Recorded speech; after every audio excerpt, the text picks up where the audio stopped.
تحدى الشرق وتقلبات الزمن. حرينا واثق أننا سنعبر إلى مستقبل المشرق يليق بهذا الوطن. ثم وجه نداء من القلب دعا فيه كل المصريين إلى أن ينبذوا خلافاتهم ويسموا على مصالحهم الشخصية. يا رضا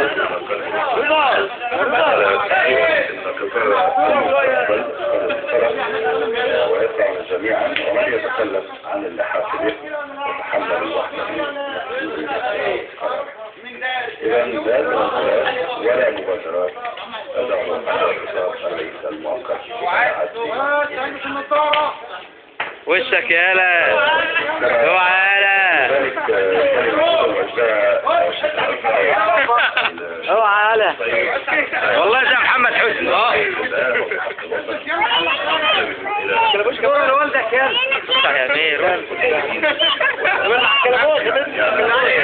بدك عامل زي محمد حسني والله في حسن مبارك والله يا اخويا حسن مبارك يا اخويا والله العظيم شبع منه يلا يا عم المصريين لأن نقدم المحبة والتسامح والتعاون وأن يكونوا عباد الله وذلك في قدرة المصريين على العبور من هذه الأزمة وعلى كل تدخل كل صور التدخل الأجنبي في الشأن المصري. هنخلص على بعض كلها النهارده. مش معروف والله. لا بس اتعرف يا عم ما يتعرفش خد الكلابات. أو اتهمه مما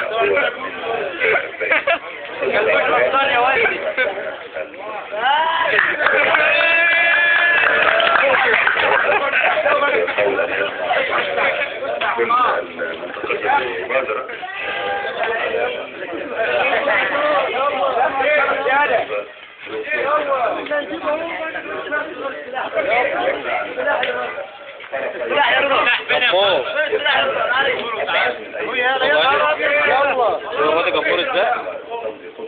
على كده عرفت انا روح هات لك مكنه بقى عشان تبقى درويه تعالوا معاك السجاير السجاير تحت هناك كده عملت كده بقى عملت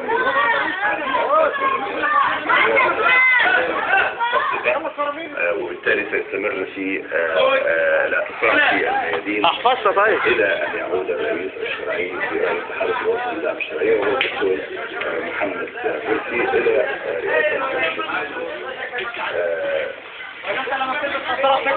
نزلوا على النت يا معلم اشتروا دول تعرفوا النور تعرفوا النور ده اهو طلع يا رضا طلع المصوى طلع المصوى يا جدع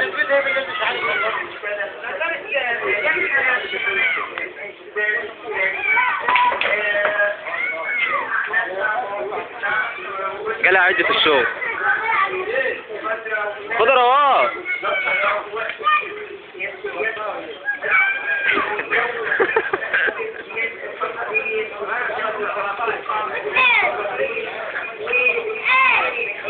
كده عشان تحفظ